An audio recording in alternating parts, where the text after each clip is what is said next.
I hated it.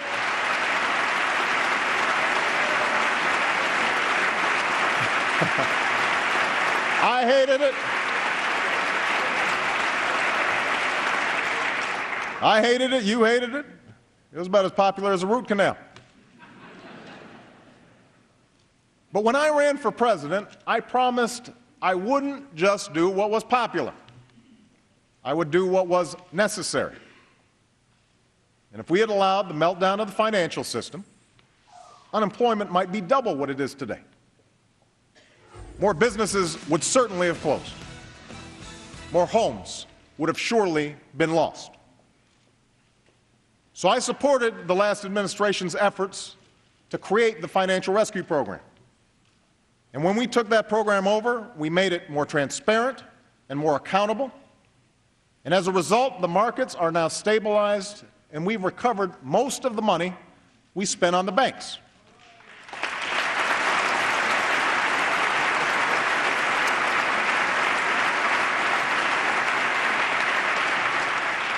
Most, but not all.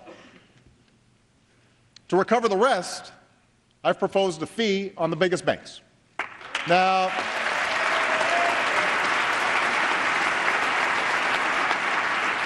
I know Wall Street isn't keen on this idea, but if these firms can afford to hand out big bonuses again, they can afford a modest fee to pay back the taxpayers who rescued them in their time of need.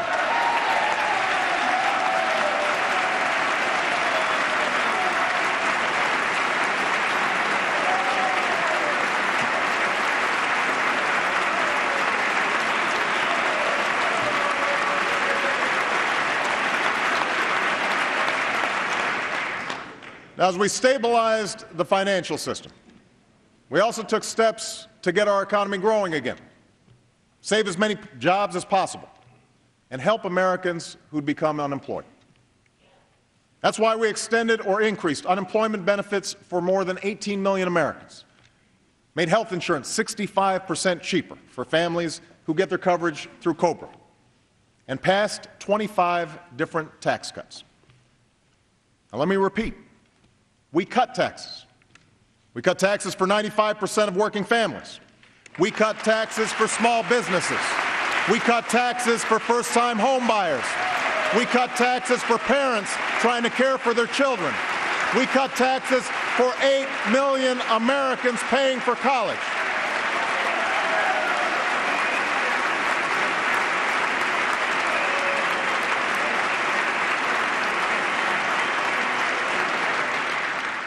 I thought I'd get some applause on that one.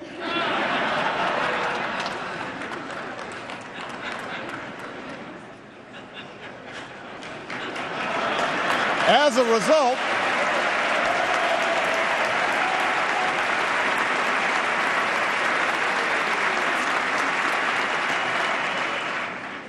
a result, millions of Americans had more to spend on gas and food and other necessities, all of which helped businesses keep more workers. And we haven't raised income taxes by a single dime on a single person, not a single dime.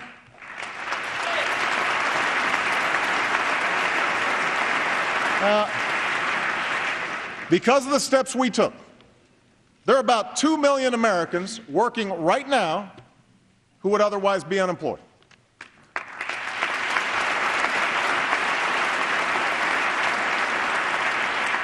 200,000 work in construction and clean energy. 300,000 are teachers and other education workers. Tens of thousands are cops, firefighters, correctional officers, first responders. And we're on track to add another 1.5 million jobs to this total by the end of the year.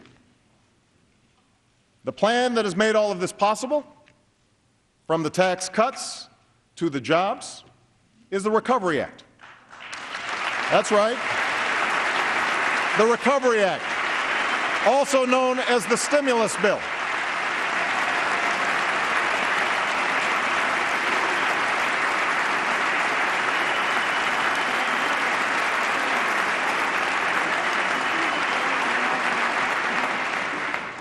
Economists on the left and the right say this bill has helped save jobs and avert disaster.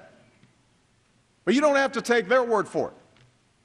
Talk to the small business in Phoenix that will triple its workforce because of the Recovery Act.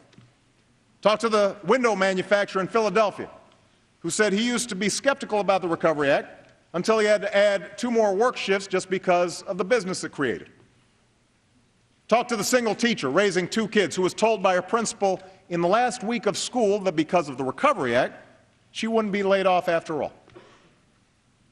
There are stories like this all across America. And after 2 years of recession, the economy is growing again.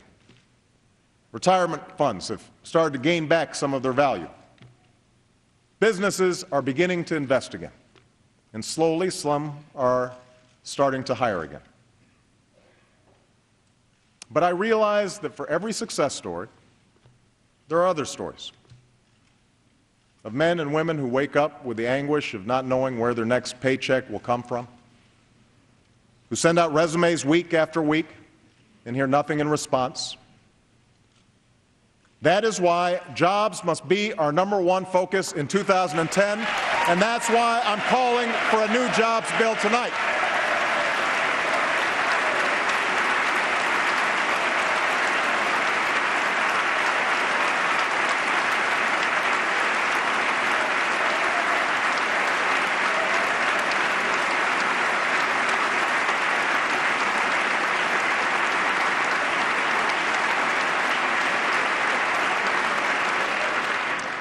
Now, the true engine of job creation in this country will always be America's businesses.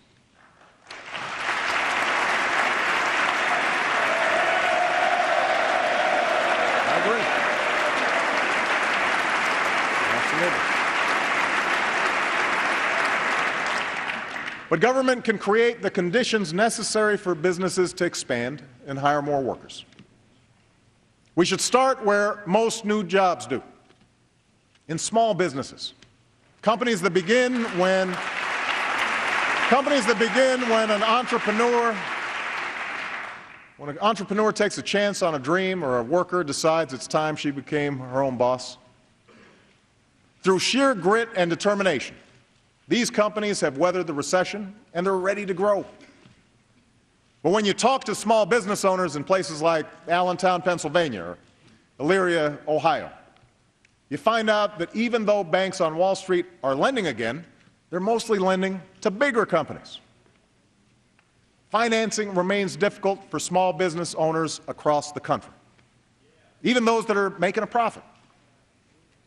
So tonight, I'm proposing that we take $30 billion of the money Wall Street banks have repaid and use it to help community banks give small businesses the credit they need to stay afloat.